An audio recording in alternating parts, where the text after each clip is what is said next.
نحمده ونصلي ونسلم على رسوله الكريم أما بعد فأعوذ بالله من الشيطان الرجيم بسم الله الرحمن الرحيم قاف والقرآن المجيد بل عجبوا أن جاءهم منذر منهم فقال الكافرون هذا شيء عجيب أإذا متنا وكنا ترابا ذلك رجع بعيد قد علمنا ما تنقص الأرض منهم وعندنا كتاب حفيظ بل كذبوا بالحق لما جاءهم فهم في أمر مريج أفلم ينظروا إلى السماء فوقهم كيف بنيناها وزيناها وما لها من فروج والأرض مددناها وألقينا فيها رواسي وأنبتنا فيها من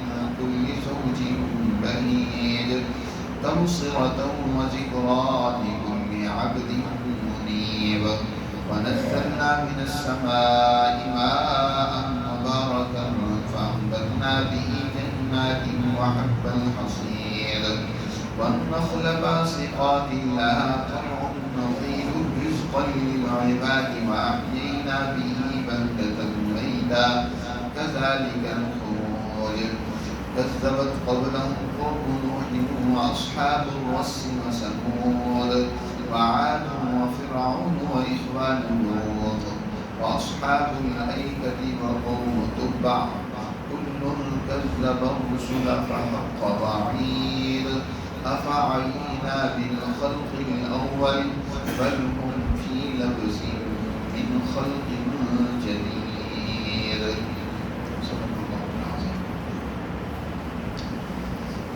یہ سورہ قاف کا پہلا رکوع ہے. یہاں سے قرآن مقدس کی 7ویں منزل کا آغاز ہوتا ہے اور یہ سورتوں کا ایک ایسا سیٹ ہے جو 2 حصوں پر مشتمل ہے. پہلا حصہ سورہ قاف سے لے کر سورہ قیامت تک ہے اور دوسرا سورہ قیامت سے لے کر آخر قرآن کریم تک. اس پہلے حصے میں اللہ سبحانہ و تعالی نے قرآن مقدس کی عظمت و اہمیت اور نبی کریم صلی اللہ علیہ وسلم کی رسالت اور آپ کی سچائی کو واضح کیا اور اس کے ساتھ ساتھ بعث بعد الموت یعنی انسان یہ جو دنیا میں آیا ہے یہ دنیا ہی سب کچھ نہیں ہے. اس میں ایک دن اللہ کے حضور اپنی زندگی کا جواب دینا ہے جس کو بعث بعد الموت کہتے ہیں. اس کو اللہ نے بڑی تفصیل کے ساتھ ان صورتوں میں بیان کیا ہے. اس سورہ مبارکہ کا آغاز حروف مقطعات میں سے حرف قاف سے ہوا ہے. قاف شدت اور سختی پر دلالت کرتا ہے. یعنی اللہ سبحانہ و تعالیٰ کے احکامات قرآن مقدس کی صورت میں نازل ہوئے ہیں. یہ بڑی مضبوط اور پائیدار ہے. یہ انسانی معاشروں میں ایک انقلاب پیدا کرنے والا ہے. انسانی سماج میں تبدیلی لانے والا ہے. انسانی ذہن اور قلوب کے اندر بہت بڑا تغیر پیدا کرنے والا ہے بشرطے کہ لوگ اللہ کی ان احکامات سے رہنمائی حاصل کریں. اس لیے آگے فرمایا والقرآن المجید، قسم ہے قرآن کی، المجید بہت بلند و برتر بزرگی والا ہے. مجید مجد و شرف سے ہے یعنی بہت ہی اس کی شرافت، اس کی عظمت، اس کی شان بہت اونچی ہے. یہ قسم اللہ نے کہی ہے قرآن کی اور جواب قسم کے بعد اس کا ایک جواب ہوتا ہے اور وہ یہ ہے کہ یہاں لفظوں میں مذکور نہیں ہے بلکہ یہاں مفہوم ہے کہ انک لرسول مبین والساعۃ لآتیۃ لا ریب فیہا، کہ آپ یقیناً اللہ کے سچے رسول ہیں میں کوئی شک و شبہ نہیں ہے، یہ قرآن اس پر شاہد ہے۔ قرآن کو جب بطور قسم کے ذکر کیا جاتا ہے تو اس کے مضامین جو آگے اللہ بات بیان فرمانا چاہتے ہیں اس کی دلیل ہوتی ہے۔ قرآن مقدس جو اس ذات عالی کی طرف سے بہت ہی عظمت و شرافت کے ساتھ اتارا گیا ہے، اس بات کی دلیل ہے کہ آپ یقیناً اللہ کے رسول ہیں، انک لرسول الحق۔ اور دوسری بات یہ کہ والساعۃ لآتیہ، وہ گھڑی یقیناً آنے والی ہے جس دن تمہیں اللہ کے حضور پیش ہوں گے اور اپنی زندگی کا تمہیں حساب و کتاب دیں گا۔ لیکن جن کی طرف حضور صلی اللہ علیہ وسلم کی اولاً بعثت ہوئی ہے، مکہ کے کافر، وہ اس بات کو نہیں سمجھ رہے، بلکہ جب اللہ کے رسول صلی اللہ علیہ وسلم نے اس بات کو بیان کیا کہ میں اللہ کا رسول ہوں تو انہیں بڑا تعجب ہوا، یہ کیسے کہ ہم ہی میں سے ایک رسول ہمیں سمجھانے کے لیے آ گیا؟ رسول ہوتا تو کسی دوسری قوم سے ہوتا، یا رسول ہوتا تو کسی اور مخلوق سے ہوتا، کوئی جن ہوتا یا کوئی فرشتہ ہوتا، کسی اور مخلوق سے ہوتا۔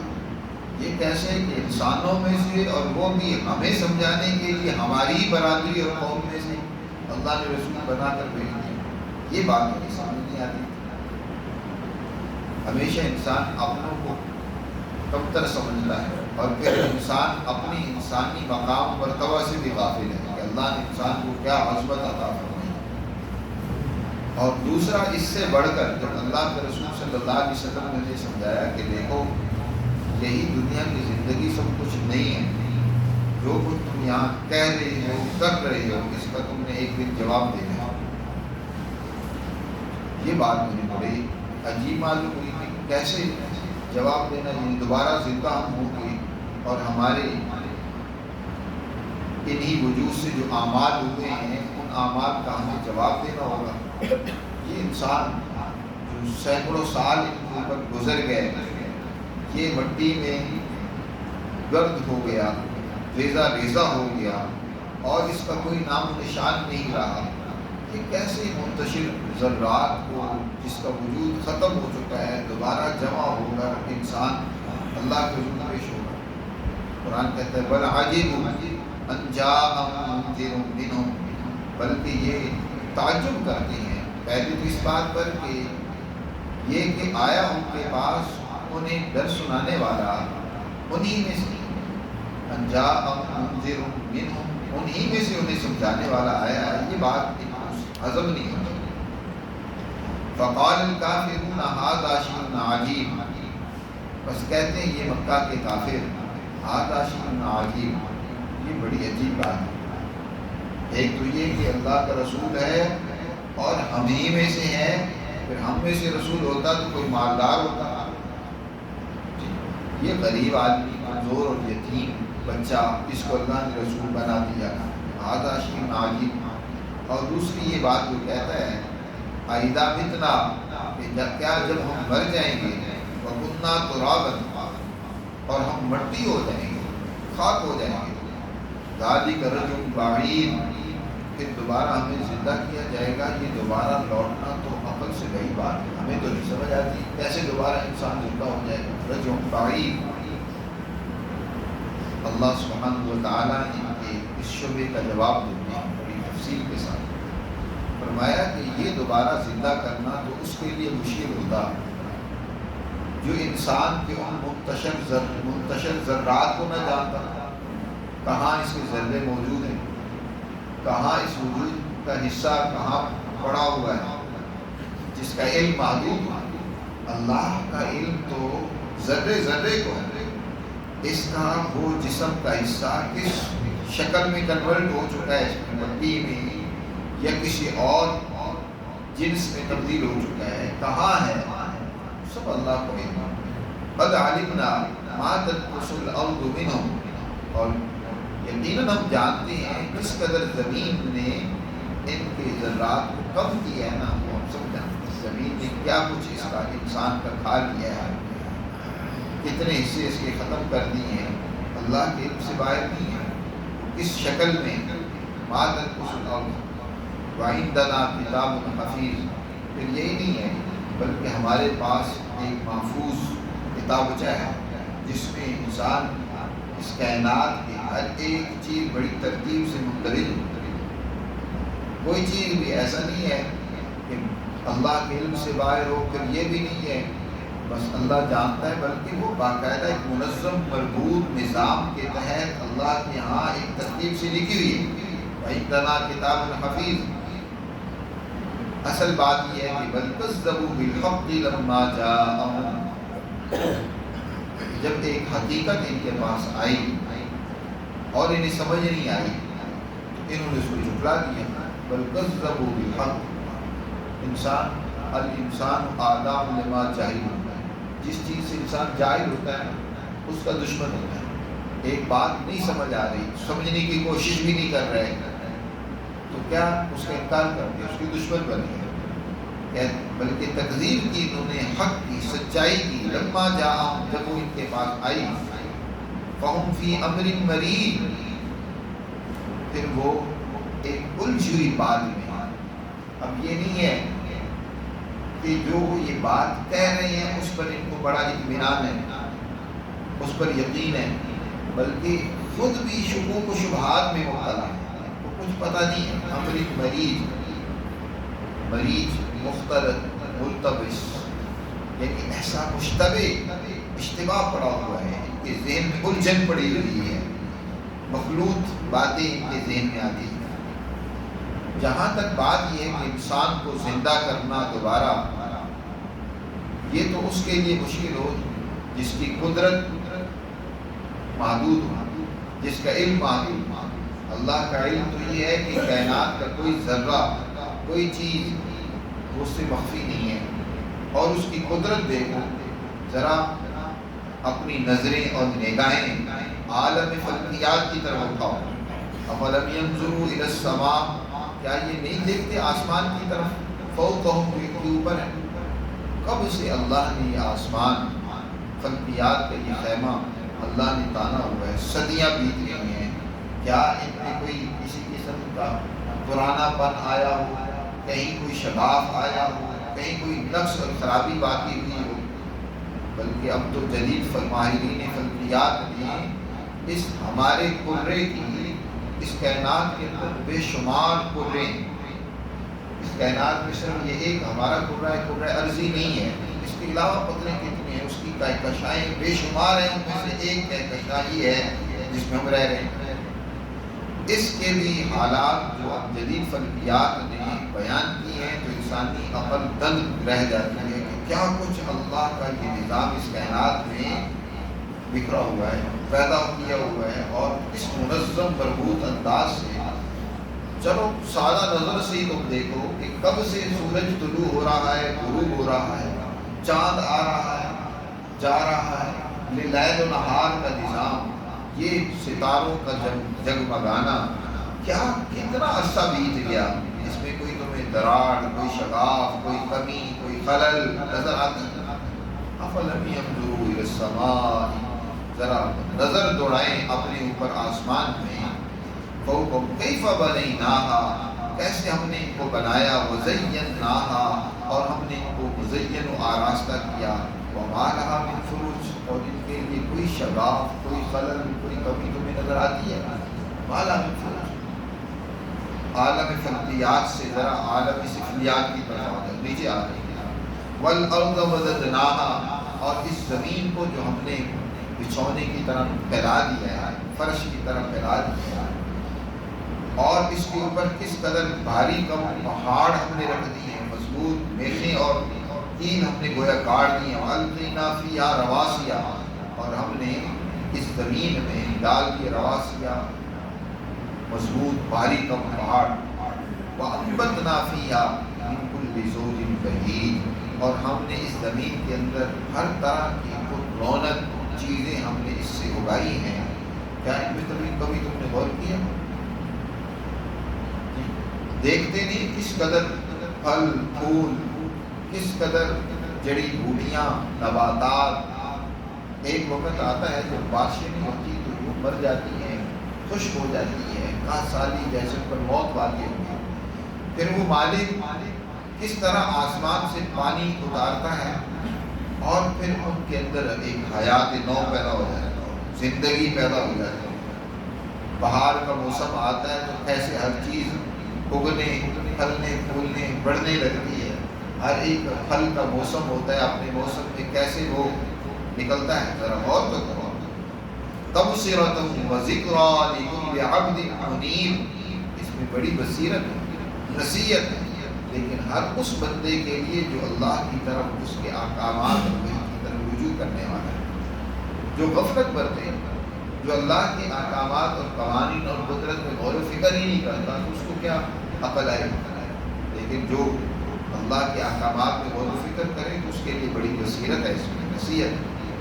وَنَزَّلْنَا مِنَ السَّمَاءِ مَاءً مُبَارَكًا، ہم نے آسمان سے بابرکت پانی اتارا ہے۔ یہ پانی جو آسمان سے اترا بڑی برکت والا ہے۔ اللہ نے یہاں بارش کے پانی کو مبارک کہا ہے۔ آسمان کا پانی، یہ بارش کا پانی ہے۔ قدیم حکمات یہاں بڑا برکت والا سمجھا جاتا تھا، وہ اکثر جب بارش وغیرہ ہوتی تھی تو اس پانی کو محفوظ کر دیتے تھے اور اپنی ادویات اکثر انہی سے تیار کرتے ہیں۔ اپنے شربت، معجونیں، جہاں کے پانی کی ضرورت ہوتی تو وہ بارشی پانی کو استعمال کرتے ہیں کہ یہ برکت والا ہے، شفا بخش پانی۔ تو اللہ نے ارشاد فرمایا کہ اس کی برکت کو تم نے دیکھنا ہو تو زمین سے پیدا ہونے والی چیزوں کو دیکھو کہ کیسے یہ بابرکت پانی جب ہم زمین میں اس کو آسمان سے اتار کر، فضا سے اتار کر زمین میں داخل کرتے ہیں تو فَأَنبَتْنَا بِهِ، ہم اگاتے ہیں اس کے ذریعے سے جنات، باغات، وحب الحصیر، اور اناج جس کے کھیت کاٹے جاتے ہیں۔ چاول کی فصل دیکھو، گندم کی فصل کو دیکھو، اس کے کھیت کٹتے ہیں، پھر اس کا بھوسا الگ ہو جاتا ہے۔ ہم نے اس پانی کی برکت سے، اس بابرکت پانی سے ہم نے ان چیزوں کو اگایا۔ مزید وَالنَّخْلَ بَاسِقَاتٍ، اور لمبے لمبے کھجور کے درخت، جس کا درخت بہت لمبائی میں ہوتا ہے، باسقات لَهَا طَلْعٌ نَضِيدٌ، اور اس کے خوشے ہیں تہ بتہ ہیں۔ کھجوروں کے درخت کے جو خوشے کھجوریں ہوتی ہیں، کس قدر ترتیب سے ایک دوسرے کے اوپر اللہ نے ایک بہت ہی منظم انداز سے ان کو لٹکا دیا۔ طَلْعٌ نَضِيدٌ، ذرا ان میں غور تو کرو، خوشوں کو دیکھ کر ذرا قدرت الہی کا مشاہدہ تو کرو۔ رزق للعباد، یہ سب اللہ نے کس کے لیے پیدا کیا؟ بندوں کے رزق کے، ان کی خوراک کے لیے اللہ نے ان کو پیدا کیا۔ وَأَحْيَيْنَا بِهِ بَلْدَةً مَيْتًا، اور اس بابرکت پانی کے ذریعے سے خشک اور بندر شہر کو دوبارہ زندہ کر دیتے ہیں۔ جو زمین خشک ہو چکی ہوتی ہے اس میں حیات آ جاتی ہے۔ تو کذالک الخروج، اسی طرح تم بھی زمین سے دوبارہ پیدا ہو گئے، اسی زمین سے تم نکالے جاؤ گے۔ جس قدرت والی ذات کی قدرت کے مشاہدے تمہیں آسمان میں نظر آئیں گے، زمین میں نظر آئیں گے، تو کیا وہ اس انسان کو دوبارہ نہیں پیدا کر سکتا؟ یقیناً اس انسان کو دوبارہ زندہ کرنے، پیدا کرنے پر قادر ہے۔ پھر جس ذات نے تمہیں پہلی دفعہ پیدا کیا، قرآن کہتا ہے اس پہ بھی غور کرو، تم اس کائنات کے منتشر اجزاء تھے جی، تمہارے والدین نے پھل کھایا، اناج کھایا، مختلف جانوروں کے گوشت کھائے، سبزیاں کھائیں، اس سے تمہارے خون کے اجزاء بنے، پھر اس سے تمہارے آگے مادہ منویہ بنا، پھر وہ آگے بچے کی شکل میں ڈھلا، پھر تم انسان بن کر دنیا میں آئے۔ تو جس ذات نے پہلے تمہیں منتشر غذاؤں سے اکٹھا کر کے ایک نطفہ اور پھر اس سے ایک جنین بنا کر دنیا سے نکالا ہے، تو کیا وہ ذات تم اس کائنات میں بکھر جاؤ گے تو دوبارہ جمع نہیں کر سکتا؟ کذالک الخروج، اسی طرح تم دوبارہ زندہ کیے جاؤ گے۔ یاد رکھنا، اس بعد الموت کا انکار کرنے کا ایک نتیجہ سامنے آتا ہے، یعنی جو انسان اپنی زندگی کا جواب نہیں دینا چاہتا، اپنا حساب و کتاب نہیں کرانا چاہتا، اس پر یقین نہیں رکھتا، وہ اس دنیا ہی کی زندگی میں مگن ہو کر خواہشات کو مبتلا ہو جاتا ہے۔ اس دنیا ہی کے اندر بدماشی، ظلم، فتنہ و فساد میں مبتلا ہو جاتا ہے. اور جب مجھے سمجھا یہی دنیا سب کچھ ہے، اور اس دنیا کی نعمتوں کو، اس دنیا کے وسائل کو حاصل کرنے کے لیے پھر وہ ہر جائز ناجائز، ہر لوٹ مار، غلط طریقہ جو بھی ہو سکے وہ اس کو اختیار کرتا ہے. اپنی خواہشات کی تکمیل کے لیے وہ لوگوں کی جان بھی لیتا ہے، عزت سے کھلواڑ بھی کرتا ہے، وہ جو ہو سکے اسے کر سکتا ہے. پہلی قوموں کا حال دیکھنا، جنہوں نے جھٹلایا اس کو، بعض بعد الموت کو جھٹلایا اور ان کی زندگیاں عیاشی، فساد، فتنے میں مبتلا ہو گئی، پھر اس کا نتیجہ جو لازمی طور پر نکلنا چاہیے نکلا کہ وہ قومیں دنیا میں بھی تباہ و برباد کر دیں. تم بھی آج اس کا انکار کر رہے ہو اللہ کی تعلیمات کا، مرنے کے بعد زندہ ہونے کا، اور تم ان کی روش کو اپنائے ہوئے ہو، تو تم کیا اللہ کی اس سنت اور قانون سے مستثنیٰ ہو؟